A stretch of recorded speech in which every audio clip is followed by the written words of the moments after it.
बिस्मिल्लाहिर्रहमानिर्रहीम। अस्सलाम वालेकुम मोहतरम नाज़रीन, जैसा कि आपको मालूम है मुल्क में एहतिसाब का एक नया दौर शुरू हो चुका है और शहबाज शरीफ साहब को गिरफ़्तार कर लिया गया है। तो कुछ सहाफ़ी हज़रात ने उनके जो केस था उसको टेम्परिंग की कोशिश की और उनको दूसरे ज़ाविये से लोगों को दिखाने की कोशिश की कि APC में जो कुछ हुआ उसमें सख्त बयानी अपनाया गया, तो उस वजह से शहबाज शरीफ साहब को गिरफ़्तार किया गया। जैसा कि हमें मीर साहब का आप ट्वीट देख रहे हैं अपने स्क्रीन पर, तो इस तरीके से बहुत से जो सहाफ़ी हज़रात थे उन्होंने कोशिश की कि ये जो एहतिसाब का नया दौर जो शुरू हुआ है उसको मुतनाज़ बना सके। होना तो ये चाहिए था कि ये लोग इस केस की मेरिट पर डिस्कशन करते और कुछ सवालात पूछते शहबाज शरीफ साहब से कि क्या वजूहात थी कि जिनकी बिना पर उनको अपनी ज़मानत वापस लेना पड़ी और किन वजूहात पर उनको गिरफ़्तार किया गया। तो सबसे पहले हम आपको बताते चले इस केस के हवाले से, तो ये जो केस है ये रमज़ान शुगर मिल और आशियाना हाउसिंग स्कीम के हवाले से है। रमज़ान शुगर मिल, जैसा कि आप जानते हैं, शरीफ फैमिली, ख़ास तौर पर शहबाज शरीफ फैमिली, जरदारी फैमिली, जहांगीर तरीन फैमिली, खुसरो बख्तियार फैमिली, काप लीग की चौधरीयों की जो फैमिली है, ये सब शुगर से वाबस्ता अपने कारोबार करते हैं और इनके शुगर मिल से। तो उन शुगर मिल में जो मामलात होते हैं उन पर पहले भी हमने एक वीडियो बनाई थी जिसमें हमने आपको बताया था कि किस तरीके से ये किसान का इस्तेहसाल करते हैं और अपनी जो तिजोरियाँ हैं वो भरते हैं। लेकिन जब से इमरान खान साहब ने आर्डर दिया था कि शुगर माफिया के ख़िलाफ़ एक कमीशन बनी थी और उसने फाइंडिंग की थी, तो उसके जो फाइंडिंग्स थी वो बहुत होशरबा थी। उसमें यहाँ तक कि कहा गया था कि किस तरीके से ये न सिर्फ किसानों का इस्तेहसाल करते हैं,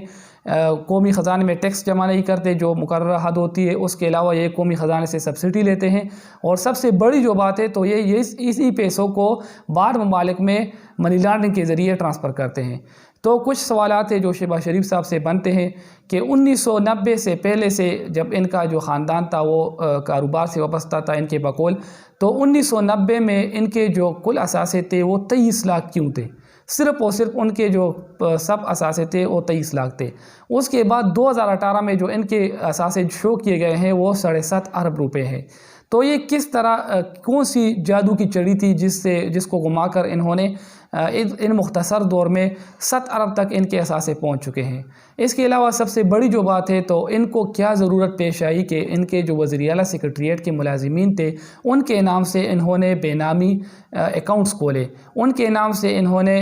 कंपनियाँ खोली और उनकी कंपनियों जो 30,000, 40,000, 50,000 के नौकर थे, तो उनकी कंपनियों में इतनी बड़ी इन्वेस्टमेंट कहाँ से आई, किसने वो इन्वेस्टमेंट की और फिर किन तरीक़ों से इन्होंने उन लोगों ने उस पैसे को बाहर क्यों भेजा और बाहर जिन अकाउंट्स के ज़रिए भेजा गया, बेनामी अकाउंट्स के ज़रिए भेजा गया, और फिर वही पैसे किस तरह सुलेमान शहबाज और उनके प्रेजेंट जो है शहबाज शरीफ साहब के उनके अकाउंट में किस तरह ट्रांसफ़र हुए और क्यों शहबाज शरीफ फैमिली को TTs का सहारा लेना पड़ा, हवाला हुंडी से ये पैसे भेजने पड़े जब ये टैक्स पेयर थे, जब इनके असासे डिक्लेयर थे और उन्होंने लीगल तरीक़ों से इस पैसों को कमाया था। तो फिर इनको क्यों ज़रूरत पेश आई कि इल्लीगल वेज से इन्होंने ये पैसे बाहर भेजे।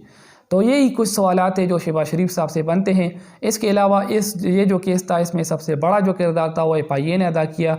जो फाइंडिंग्स उन्होंने की, जिस तरीके से उन्होंने नेब के प्रोसिक्यूटर ने काफ़ी अच्छी तरीके से तैयारी की थी। और इसके अलावा इस केस में मज़ीद जो शख्सियात है तो वो जरदारी साहब भी फंसने वाले हैं क्योंकि उनके भी TTs बेनामी अकाउंट से और वो भी उन पर भी पर्दे जुर्म आयद होने वाला है। इस तरीके से गवर्नमेंट साइड से जो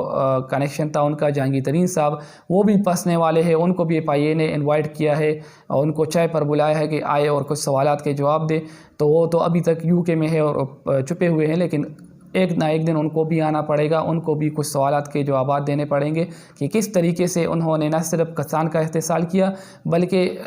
हुकूमत को भी चूना लगाया और वही पैसे उन्होंने मनी लॉन्ड्रिंग के तौर पर बाहर भेजे। इसमें सबसे बड़ी जो किरदार अदा करेगा वो होगा एंटी मनी लॉन्ड्रिंग लॉज जो अभी पास हुए हैं पैटअप के मामले में। वही होंगे, वही कानून अगर इन पर लागू होंगे तो इनको सख्त तरीन सज़ाएँ मिलेगी और हो सकता है ये सियासत से भी दस्तबरदार हो जाए और इनको सियासत भी छोड़ना کرنا پڑے، کیونکہ وہ بہت تگڑے قانون ہے اور اس کے چنگل میں اگر یہ پھنس گئے تو ان کے لیے بہت مشکلات ہوگی۔ اس کے علاوہ سب سے اہم جو بات تھی کہ شہباز شریف صاحب نے اپنی ضمانت کی درخواست کیوں واپس دی۔ ایک تو ان کو پتہ تھا کہ اس کیس میں ان کے لیے کچھ نہیں ہے، وہ اس میں پھنس چکے ہیں اور اس سے نکلنے کی کوئی راہ ان کے لیے نہیں بچی ہے۔ دوسرا، ان کو یہ بھی یقین تھا کہ لاہور ہائی کورٹ سے ان کی ضمانت جو ہے وہ ریجیکٹ ہو جائے گی۔ تیسری جو بات تھی وہ چاہتے یہی تھے کہ ان کی جو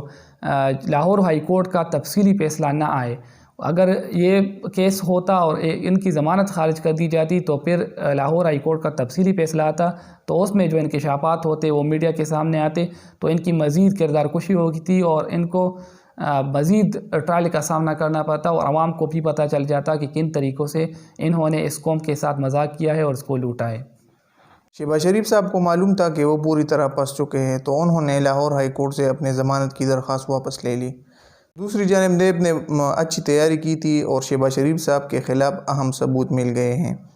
کیس انتہائی اہم مراحل میں داخل ہو چکا ہے، لیکن آپ کو پتہ ہے کہ یہاں پر انصاف بکتا ہے، تو اس بارے میں ہم کچھ نہیں کہہ سکتے کہ شہباز شریف صاحب کو سزا ہوگی یا نہیں ہوگی۔